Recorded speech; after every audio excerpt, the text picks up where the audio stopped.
Brand Bengaluru ಅಲ್ಲ, ಇದು ಬ್ಯಾಡ್ ಬೆಂಗಳೂರು ಅಂತ ಜನ ಮಾತಾಡ್ತಾ ಇದ್ದಾರೆ. ಗುಂಡಿ ದರ್ಬಾರು, ಕಿತ್ತೋಗಿರೋ ಫುಟ್ಪಾತು, ಟೆರರ್ ಟ್ರಾಫಿಕ್, ಬೆಂಗಳೂರಿಗರ ಸಂಕಷ್ಟಕ್ಕೆ ಮುಕ್ತಿ ಅನ್ನೋದು ಇಲ್ಲವೇ ಇಲ್ವಾ? ಹಾಗಾದ್ರೆ ಟ್ಯಾಕ್ಸ್ ಕಟ್ಟೋದು ಮಾತ್ರ ಬೆಂಗಳೂರಿಗರ ಕೆಲಸನ? ಬಟ್ ಬೆಂಗಳೂರಿನ ಜನಕ್ಕೆ ಮೂಲಭೂತ ಸೌಕರ್ಯಗಳ ಕೊರತೆ ಎಷ್ಟು ಮಟ್ಟಿಗೆ ರಾರಾಜಿಸ್ತಾ ಇದೆ ಅನ್ನೋದನ್ನ ಕೂಡ ನಿಮಗೆ ಹೇಳಬೇಕಲ್ವಾ? ಯಾವುದೇ ರಸ್ತೆ ನೋಡಿ ಅಲ್ಲಿ ಗುಂಡಿಗಳು ಫಿಕ್ಸು. ಬೆಂಗಳೂರಿನ ದೊಡ್ಡವರು ಓಡಾಡುವಂತಹ ಕೆಲ ಏರಿಯಾಗಳು ಬಿಟ್ರೆ ಇನ್ಯಾವ ಏರಿಯಾಗಳು ಕೂಡ ಚೆನ್ನಾಗಿಲ್ಲ. ಇನ್ಯಾವ ಏರಿಯಾದ ರಸ್ತೆಗಳು ಕೂಡ ಗಟ್ಟುಮುಟ್ಟಾಗಿಲ್ಲ.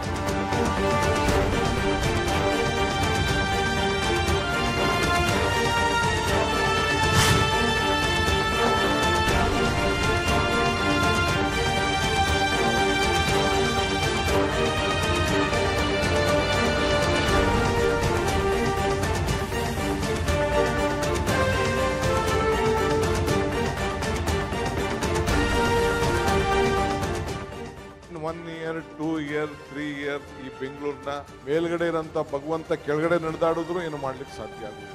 1 ಇಯರ್ 2 ಇಯರ್ 3 ಇಯರ್ ಈ ಬೆಂಗಳೂರಿನ ಮೇಲ್ಗಡೆ ಇರೋಂಥ ಭಗವಂತ ಕೆಳಗಡೆ ನಡೆದಾಡಿದ್ರು ಏನು ಮಾಡ್ಲಿಕ್ಕೆ ಸಾಧ್ಯ ಆಗುದಿಲ್ಲ.